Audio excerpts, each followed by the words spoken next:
Finalmente, tu casa es mía, declaró mi hijastro en el tribunal. Mi esposa aplaudió. Yo me quedé allí en silencio, pero el juez levantó la vista y dijo, una de las 9 propiedades. Ya veo. Me encantaría echarle un vistazo.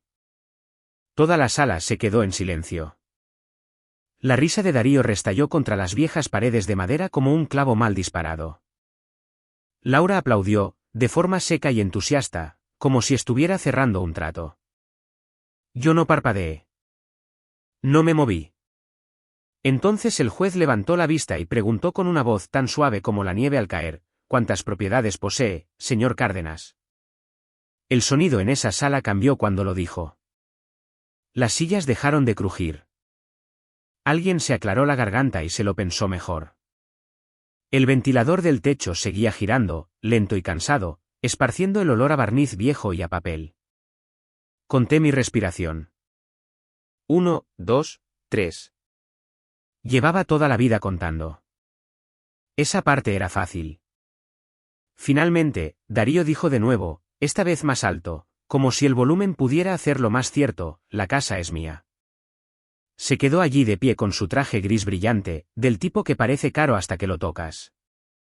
El pelo engominado hacia atrás con demasiado gel, el teléfono asomando por el bolsillo como si fuera a aplaudirle a continuación. 31 años y ya convencido de que el mundo le debía intereses. Laura le sonrió, mi Laura, o lo que solía ser. Sus manos se juntaron una vez más, educadas, practicadas. El sonido aterrizó en mi pecho con más fuerza que cualquier martillo. Me quedé quieto. Si me hubieras dicho 10 minutos antes que el silencio podía sentirse tan pesado, no te habría creído. El silencio ha sido mi uniforme durante años. Lo llevas el tiempo suficiente y la gente piensa que es debilidad. No oyen el cálculo que se procesa por dentro. El bolígrafo del juez se cernía sobre su bloc amarillo. No miró a Darío. No miró a Laura. Me miró a mí. Una de las 9 propiedades, dijo, casi para sí mismo. Ya veo. Me gustaría echarle un vistazo. Sentí que la cabeza de Laura se giraba rápidamente. La sonrisa de Darío no se movió, pero algo detrás de sus ojos sí lo hizo. Un parpadeo. Confusión, tal vez, o el primer paso en falso en un baile que creía conocer de memoria. Mi nombre es Ramón Cárdenas. La mayoría de la gente me llama Moncho. Tengo 56 años, nacido y criado en Querétaro. Pasé 30 años estimando costos de construcción, naves industriales, plazas comerciales, bodegas de almacenamiento, lugares que nadie fotografía. Aprendí pronto que los hombres que menos hablan suelen llevar las cintas métricas más largas. Ese tribunal se encuentra a 2 manzanas de la Plaza de Armas, frente a la cafetería donde solía tomar un café quemado al amanecer antes de las licitaciones. El revestimiento de madera es más antiguo que Darío. He visto ir y venir a los jueces. Son hombres y mujeres que han aprendido a escuchar lo que no se dice. Yo estaba de pie con mis botas gastadas y mi vieja chamarra Dickies, con el cuello suavizado por el tiempo. La chamarra por la que Laura solía bromear. Parece que vas a trabajar incluso cuando no lo haces, decía ella. Supongo que sí. El secretario anunció un breve receso. El juez se levantó, su toga susurrando, y desapareció por la puerta lateral. El ventilador siguió girando. Alguien en la fila de atrás susurró mi nombre como si fuera un rumor. Darío se inclinó hacia Laura. Ya ves, murmuró. Te lo dije. No tiene nada. Nada es una palabra curiosa. Es lo que dice la gente cuando no sabe contar. En el pasillo, el aire olía a limpiador de limón y a abrigos de invierno secándose. Apoyé la palma de la mano en la pared de bloques de hormigón y sentí el frío atravesarla. Fue entonces cuando Elena Fuentes se acercó a mi lado. No se anunció. No lo necesitaba. Elena tiene una forma de estar de pie que dice que ya ha leído la sala y la ha archivado. Saco oscuro, zapatos prácticos, el pelo cortado de forma limpia y funcional. Creció en el sur de la ciudad, se pagó la facultad de Derecho trabajando y nunca desperdició una frase. Señor Cárdenas, dijo en voz baja, con la mirada al frente. Presentaron una declaración jurada esta mañana. Asentí una vez. Me lo imaginaba. Juraron, continuó, que la casa familiar era su único activo. Exhalé por la nariz, contando de nuevo. Una mentira, 2 testigos, 3 firmas. Elena finalmente se giró y me miró a los ojos. El problema es, dijo, que sus cuentas no cuadran. Casi sonreí. Casi. De vuelta en la sala del tribunal, Darío caminaba de un lado a otro como si el suelo fuera suyo. Laura se alisó la falda, con la mandíbula apretada. Pensé en los años que había dejado pasar sin decir nada. Las fiestas en las que me tragué las bromas. Las cenas en las que pagué y me mantuve en silencio. Me dije a mí mismo que era paz. Me dije a mí mismo que era amor. La verdad es que era costumbre. Cuando el juez regresó, la sala se levantó y se volvió a sentar. Pasó una página, echó un vistazo a los documentos y luego me miró directamente. Señor Cárdenas, dijo. Antes de proceder, me gustaría tener claridad. ¿Es la residencia de Querétaro la única propiedad que posee? Todos los ojos me encontraron. Podía sentir a Darío deseando que asintiera. Los dedos de Laura se clavaron en la correa de su bolso. El ventilador zumbaba. En algún lugar afuera, un camión tuvo una explosión en el escape. No respondí de inmediato. Conté. Años, papeles, firmas, errores, arrepentimientos. Y entonces hablé. Señoría, dije. Firme, claro. No. Elena dio un paso adelante. La sala se inclinó. Había permanecido en silencio el tiempo suficiente para dejarles creer sus propios números. Ahora era el momento de contar en voz alta. Aprendí a contar antes de aprender a presumir. Mi padre dirigía un pequeño negocio de aire acondicionado en el poniente de Querétaro. Nada lujoso. Una camioneta, una escalera, una caja de herramientas que olía a aceite en invierno. Me enseñó que si hablas del dinero antes de ganarlo, tiende a marcharse. Cuenta 2 veces, solía decir, y dilo una vez, si es que lo dices. Para cuando tenía 25 años, ya estaba estimando trabajos para un contratista regional. Cimentaciones, estructuras de acero, quebraderos de cabeza con los permisos. Pasaba mis días convirtiendo planos en números, y mis noches convirtiendo números en sueño. Las naves industriales no aplauden cuando las haces bien. Simplemente se quedan ahí y no se caen. Eso me convenía. Mi primera esposa, María, entendía ese tipo de silencio. Nos conocimos en una kermés de la iglesia, nos casamos jóvenes y construimos una vida que olía a serrín y café.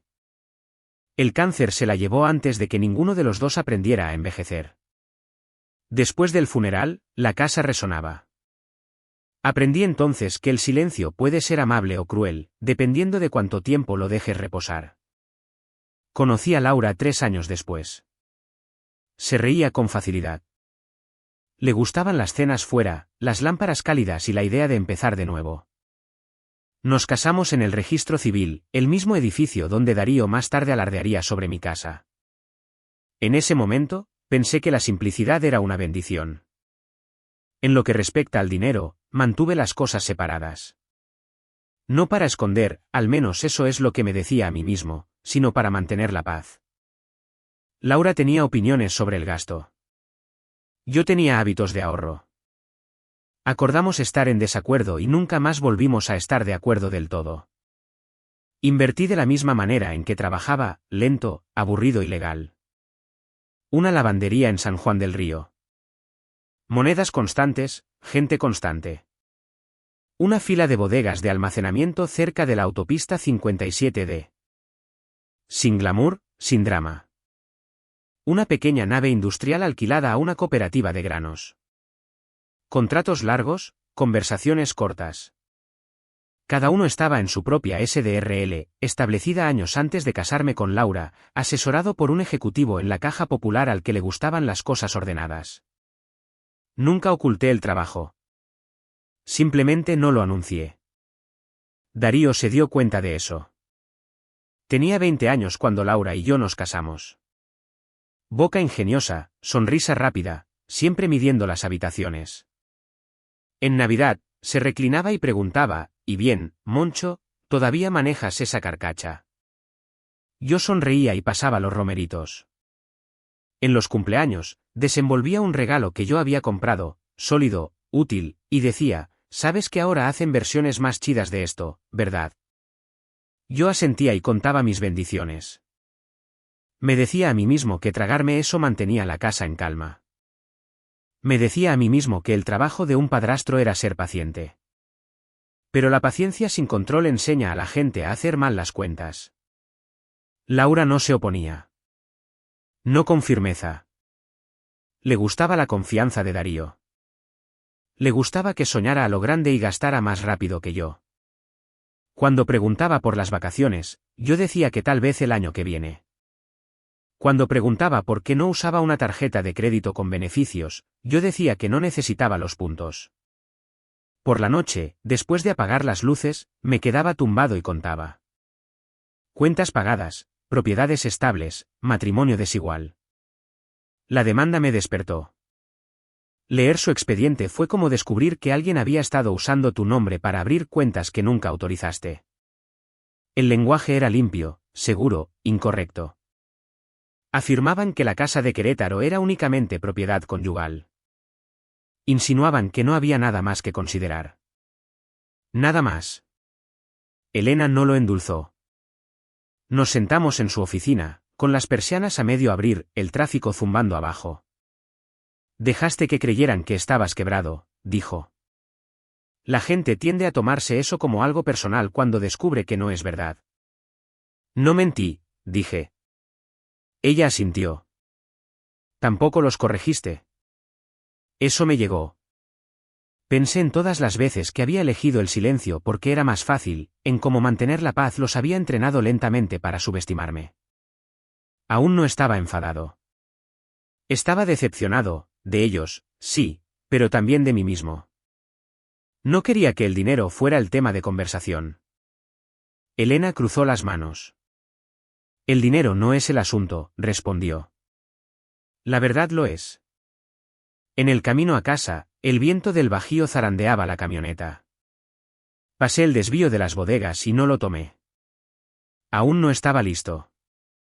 Necesitaba contar algo más primero. Errores. Había confundido la paciencia con la protección, el silencio con la fuerza. Había contado con la gratitud donde el sentirse merecedor había estado generando intereses. Para cuando llegué al camino de entrada, la casa parecía más pequeña que antes.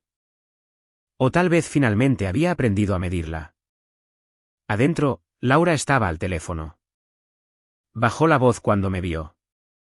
Hablaremos más tarde, dijo, desviando la mirada. Me quedé allí, con las llaves en la mano, escuchando el silencio, contando lo que había construido, contando lo que había ignorado. Y por primera vez, me pregunté si hacerme el pobre había sido la costumbre más cara de todas. La cantina de los amigos se encuentra en una calle lateral que huele a fritanga y a viejas historias. He estado parando allí desde mis días de estimador, cuando una cerveza barata y una mala rocola podían limar las asperezas de una larga jornada. No vas allí para impresionarte. Vas allí para recordar lo que importa. Esa noche, no planeaba quedarme. Solo necesitaba aire en algún lugar que no fuera la casa, un lugar donde mis pensamientos pudieran extenderse sin tropezar con los muebles. El viento del Bajío empujó la puerta cuando entré y luego murió detrás de mí. El calor se apoderó del ambiente. El neón zumbaba. Un par de señores discutían en voz baja sobre un partido clásico del Chivas contra el América de hacía 10 años. Pedí una cerveza clara y me senté en el taburete cerca de la pared. La rocola cobró vida con un crujido, Vicente Fernández, quizás, y conté los arañazos de la barra mientras esperaba que la espuma se asentara. Fue entonces cuando oí la risa de Darío. Provenía del reservado del fondo, lo suficientemente fuerte como para atravesar la música. El tipo de risa que espera compañía. No me giré. No lo necesitaba. La voz de Laura la siguió, más brillante de lo habitual, en un tono más agudo. como si intentara sonar más joven de lo que se sentía. Incliné el hombro y escuché. Darío levantó su vaso. Por los nuevos comienzos, dijo. En casas viejas que finalmente cambian de manos. Laura chocó su vaso con el de él. El hielo tintineó como monedas sueltas. Te lo has ganado, dijo ella. Mi cerveza sabía a poco. Darío continuó. Siempre lo hace. El tipo se pasó la vida contando varillas y ladrillos, dijo. Ni siquiera sabía sobre qué estaba sentado. O sea, 9 propiedades, por favor. Si tuviera algo, lo habríamos visto. Alguien más se rió, no lo suficientemente alto. Mi mano se apretó alrededor de la botella. El vidrio se clavó en mi palma. Los nudillos se pusieron blancos, como sucede cuando intentas no moverte. Laura dijo mi nombre entonces, no para defenderlo, solo como una etiqueta. Ramón nunca quiso más, dijo. Un tipo simple. Le gustaba así. Esa fue la estocada final. No fue el dinero. Ni siquiera fue la casa. Fue la forma en que 30 años de trabajo se redujeron a un chiste sobre tequila barato. En esa sala donde los hombres brindaban por viejos tiempos, mi silencio se estaba cobrando como un cheque sin fondos. Conté hasta 5, luego hasta 10. Podía levantarme, ir hasta allí, ponerlo todo sobre la mesa. Podía hablarles de la lavandería que pagó durante las devaluaciones, de las bodegas que nunca dejaron de pagar la renta, de la nave industrial que olía a grano y a estabilidad. Podía ver la cara de Darío descomponerse. Pero no lo hice, porque una vez que hablas, no puedes elegir quién te oye, y yo necesitaba la sala adecuada. Terminé mi cerveza lentamente, pagué en efectivo. Mientras me levantaba, Darío dijo una última cosa, más fuerte que el resto. Mañana, dijo, somos hombres libres. Salí de nuevo al viento y dejé que me golpeara la cara. El frío despejó el ruido. Conduje a casa con la radio apagada, los faros tallando una estrecha verdad a través de la oscuridad. El sueño no llegó fácil. Daba vueltas, mantenía la distancia. Miré fijamente al techo y conté las grietas que nunca había reparado. Pensé en María, en las promesas que no expiran solo porque dejaste de decirlas en voz alta. A la mañana siguiente, me senté de nuevo frente a Elena. Misma oficina, mismas persianas, hombre diferente. Lo celebraron, le dije. No preguntó dónde. No lo necesitaba. ¿Qué quiere hacer? Preguntó. Me miré las manos. Estaban firmes. Quiero que dejen de reírse, dije. Legalmente. Elena asintió. Entonces contaremos con cuidado, dijo. Y aceptaremos el riesgo. Lo expuso claramente. Darío había firmado una declaración jurada asegurando que no poseía nada más allá de la casa de Querétaro. Esa declaración no solo era incorrecta, estaba bajo juramento. Si demostrábamos lo contrario, no era un malentendido. Era una tergiversación. Quizás peor. Pero, añadió, una vez que abramos los libros, todo será visible. Expedientes antiguos, firmas antiguas. Si hay un hueco, intentarán abrirlo a la fuerza. Pensé en un acuse que faltaba de hacía años. Una transferencia que había presentado durante una tormenta de nieve cuando la oficina cerró temprano. Tenía la intención de hacer un seguimiento. Había contado con mi memoria. La dignidad dice que se marche, dijo Elena. La justicia dice que hable. Respiré hondo, lo conté. Lo dejé ir. Estoy harto de que me ninguneen, dije. Elena sonrió, solo un poco. Entonces, hagamos los cálculos. El papel tiene un olor cuando ha estado guardado demasiado tiempo, polvo, tinta y el leve mordisco de los clips metálicos que han mantenido su posición durante décadas. No había abierto la caja fuerte del sótano en años. No de verdad. Giré el dial por memoria muscular, como se hace con las viejas rutas a casa, y escuché el clic que significaba que el pasado estaba a punto de hablar. Elena lo quería todo. No resúmenes, no seguridades. Originales si era posible, copias no. No impresionamos a los jueces con confianza, había dicho. Los impresionamos con papel. Extendí las carpetas sobre la mesa del comedor como un contratista que despliega planos, actas constitutivas de las SDRL, escrituras, contratos de arrendamiento, viejas declaraciones de impuestos que aún llevaban el tipo de letra de otra década. Conté cada pila. 1, 2, 3. Había sido cuidadoso. La cautela suele dar sus frutos, hasta que deja de hacerlo. El hueco me devolvió la mirada desde una lista que Elena me había dado, confirmación de transferencia, 1998. El interés de la nave industrial, el que había transferido de mi nombre personal a una SDRL durante una tormenta de febrero tan fuerte que el juzgado cerró al mediodía. Recordaba el aguanieve en mis botas, la sonrisa cansada del secretario. Recordaba haberme dicho a mí mismo que volvería por el acuse sellado. Nunca lo hice. Conduje esa tarde con la radio baja, los limpiaparabrisas marcando el ritmo. La primera parada fue la Caja Popular en la avenida Zaragoza. El mismo edificio de ladrillo. El mismo olor a limpiador de alfombras y a café. Una mujer llamada Carolina todavía trabajaba en la caja. Pelo gris ahora. Lentes en una cadena. Se acordaba de mi padre. Se acordaba de mí. ¿Haciendo cuentas de nuevo? Preguntó, amistosamente. Intentándolo, dije. Sacó los registros de archivo, lenta pero minuciosamente. Encontramos la mayor parte de lo que necesitaba. No la pieza que faltaba. Luego, la nave industrial. El terreno estaba tranquilo bajo un cielo pálido, el viento jugueteando con la lámina suelta del muelle de carga. Me quedé allí y lo escuché traquetear como un anciano aclarándose la garganta. Este lugar había mantenido la comida en movimiento cuando otras cosas se detuvieron. Me había saltado la graduación de mi sobrina para cerrar ese trato. Conté el costo entonces. Lo conté ahora. En el registro público de la propiedad, un joven empleado tecleó en un teclado y negó con la cabeza. Lo digital solo llega hasta cierto punto, dijo. Lo más antiguo está en el archivo muerto. ¿Qué tan antiguo? Pregunté. Se encogió de hombros. Depende de quién lo archivara. Esa noche, comí una torta sobre el fregadero y pensé en todas las veces que había elegido después. El después es una mentira que cobra intereses. Elena llamó. ¿Alguna suerte?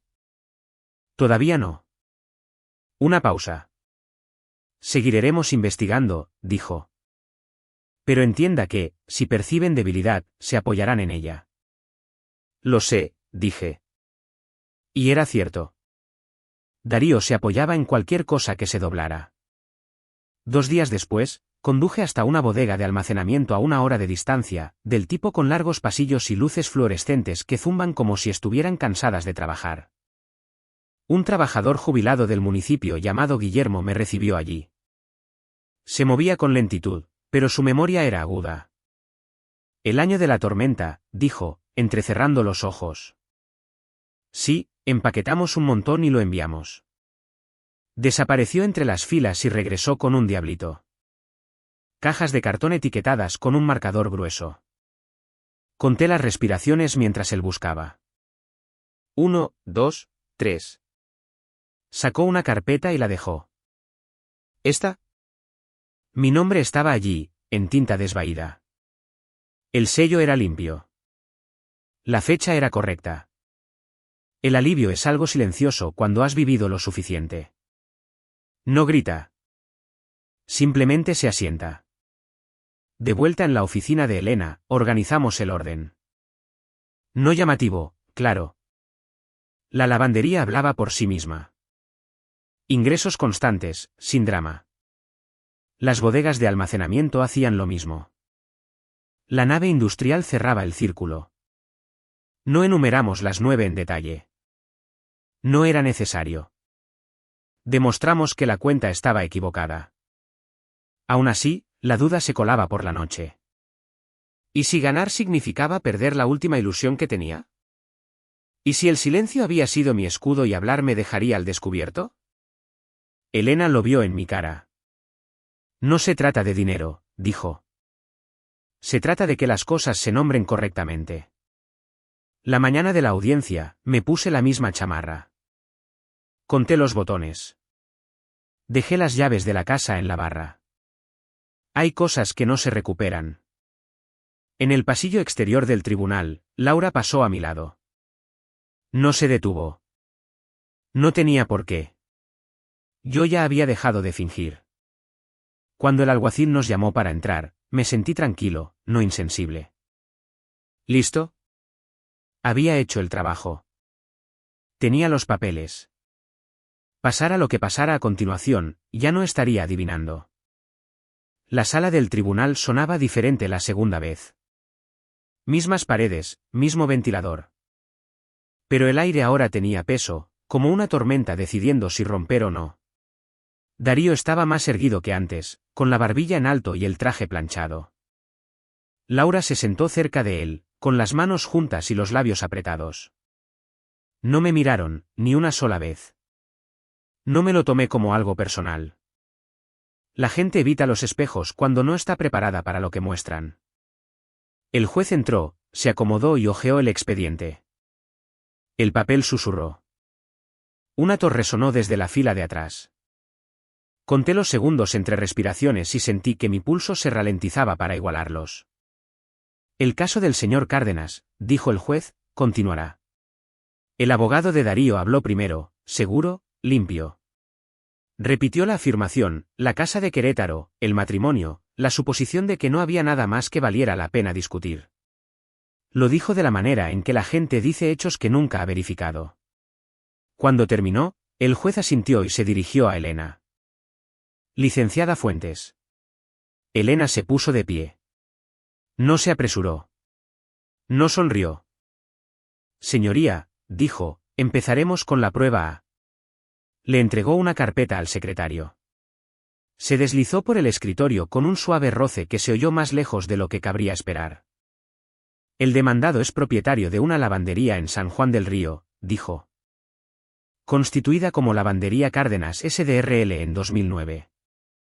Prematrimonial, rentable, documentada. Una onda recorrió la sala. No fuerte, solo lo suficiente. Darío cambió de peso. Elena continuó, prueba B, bodegas de almacenamiento junto a la autopista 57D. Almacenes Cárdenas. Escritura y contratos de arrendamiento incluidos. Las manos de Laura se apretaron. Sus nudillos se pusieron pálidos. Se inclinó hacia adelante como si fuera a interrumpir, pero se lo pensó mejor. Prueba C, dijo Elena, una participación en una nave industrial arrendada a una cooperativa regional de granos. Transferencia confirmada en 1998. Hizo una pausa, dejó que la fecha se asentara. La sonrisa de Darío finalmente se quebró. No de una vez, solo una esquina. Elena no lo enumeró todo. No era necesario.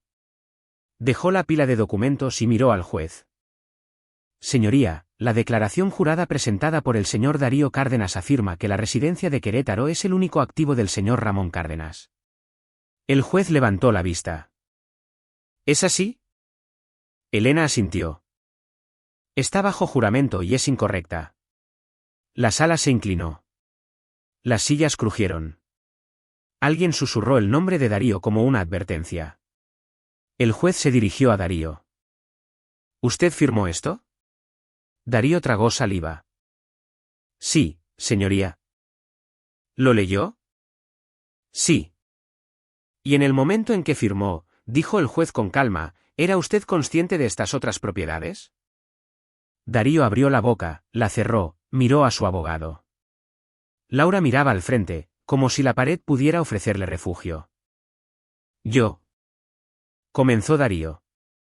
El juez levantó una mano. Cuidado, dijo. Este es el momento en que contar importa. Cayó el silencio. No del tipo cómodo.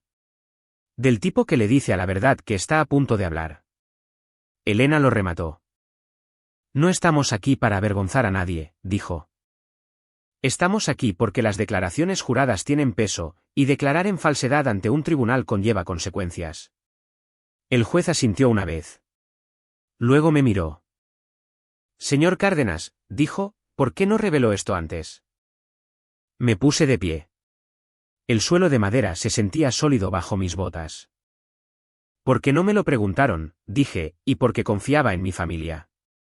Esa última palabra no tembló. Me sorprendió. El juez me estudió durante un largo momento. Luego volvió a mirar a Darío. La próxima vez, dijo, seco como el polvo, aprenda a contar antes de jurar. El martillo cayó. No con fuerza, pero sí con la suficiente. Moción denegada, dijo. Demandas desestimadas. Se había acabado. Afuera, el sol de invierno se abría paso entre las nubes como si tuviera un lugar mejor al que ir. Laura me alcanzó en los escalones, sin aliento. Ramón. Me giré. Se acabó eso de ser un cálculo fácil, dije. Ella se detuvo. Yo seguí caminando. La primera mañana en el nuevo departamento fue tranquila de una manera que no había sentido en años. Sin portazos de armarios, sin tensión escondida en las esquinas, solo el bajo zumbido del refrigerador y el río moviéndose afuera como si no tuviera otro lugar a donde ir. Me quedé en el pequeño balcón con una taza desportillada de café negro, el vapor subiendo hacia el frío aire de Querétaro, y conté algo diferente. No activos, no pérdidas. Respiraciones. El río se deslizaba abajo, gris y constante. Había cruzado ese puente 1000 veces sin detenerme. Es curioso cómo la victoria te ralentiza más de lo que nunca lo hizo la derrota. No me mudé allí porque tuviera que hacerlo. Me mudé porque lo elegí. La casa de Querétaro seguía siendo mía, legal y limpiamente, pero ya no se sentía como un hogar. Algunos lugares mantienen tus recuerdos como rehenes. Dejar ir no es debilidad. A veces es la última inversión inteligente que haces. Una semana después del juicio, firmé los papeles para donar una de las propiedades más pequeñas, la participación en el arrendamiento de la nave industrial, a un programa local de vivienda, gestionado a través de una parroquia en el sur de la ciudad. Sin prensa, sin placa, solo un apretón de manos de un señor que me miró a los ojos y dijo, esto ayudará a la gente a dormir más abrigada. Eso fue suficiente. Laura llamó 3 veces antes de que respondiera. A la cuarta, contesté. Su voz sonaba más pequeña, como si la habitación a su alrededor finalmente se hubiera vaciado. Ramón, dijo, y se detuvo. El silencio se alargó. No lo sabía, dijo finalmente. Sobre las propiedades, sobre nada de eso. Me apoyé en la barandilla del balcón y observé una lancha avanzar río arriba. Sabías lo suficiente, dije. Sabías a quién estabas aplaudiendo. Respiró hondo, bruscamente. Nunca quise. Lo sé, dije. La gente rara vez tiene la intención de causar el daño que causa. Eso no lo hace imaginario. Hubo un tiempo en que habría llenado el silencio por ella. Lo habría suavizado. Habría contado su comodidad antes que la mía. Ya no. Laura, dije, con firmeza, no querías un compañero. Querías algo con lo que poder contar, mientras a mí me dejabas fuera de la cuenta. Ella no discutió. Eso me dijo más de lo que cualquier disculpa podría haberlo hecho. Colgamos sin drama, sin promesas, sin ira. Solo un final que finalmente encajaba. La vida se asentó después de eso. Mantuve la lavandería. Sigue zumbando como un reloj. Las bodegas de almacenamiento todavía se abren y cierran a tiempo. El resto sigue haciendo lo que siempre debió hacer, permanecer en silencio y trabajar. A veces la gente me pregunta por qué nunca le dije a mi familia lo que tenía. Les digo esto, pasé mi vida contando materiales para que las construcciones no se cayeran. En algún momento del camino, me olvidé de contar el respeto. Cuando no lo haces, otras personas lo hacen por ti, y generalmente se equivocan. La venganza no fue estar en ese tribunal viendo a Darío encogerse en su silla. Eso fue solo aritmética. Necesaria. Final. La verdadera venganza fue esta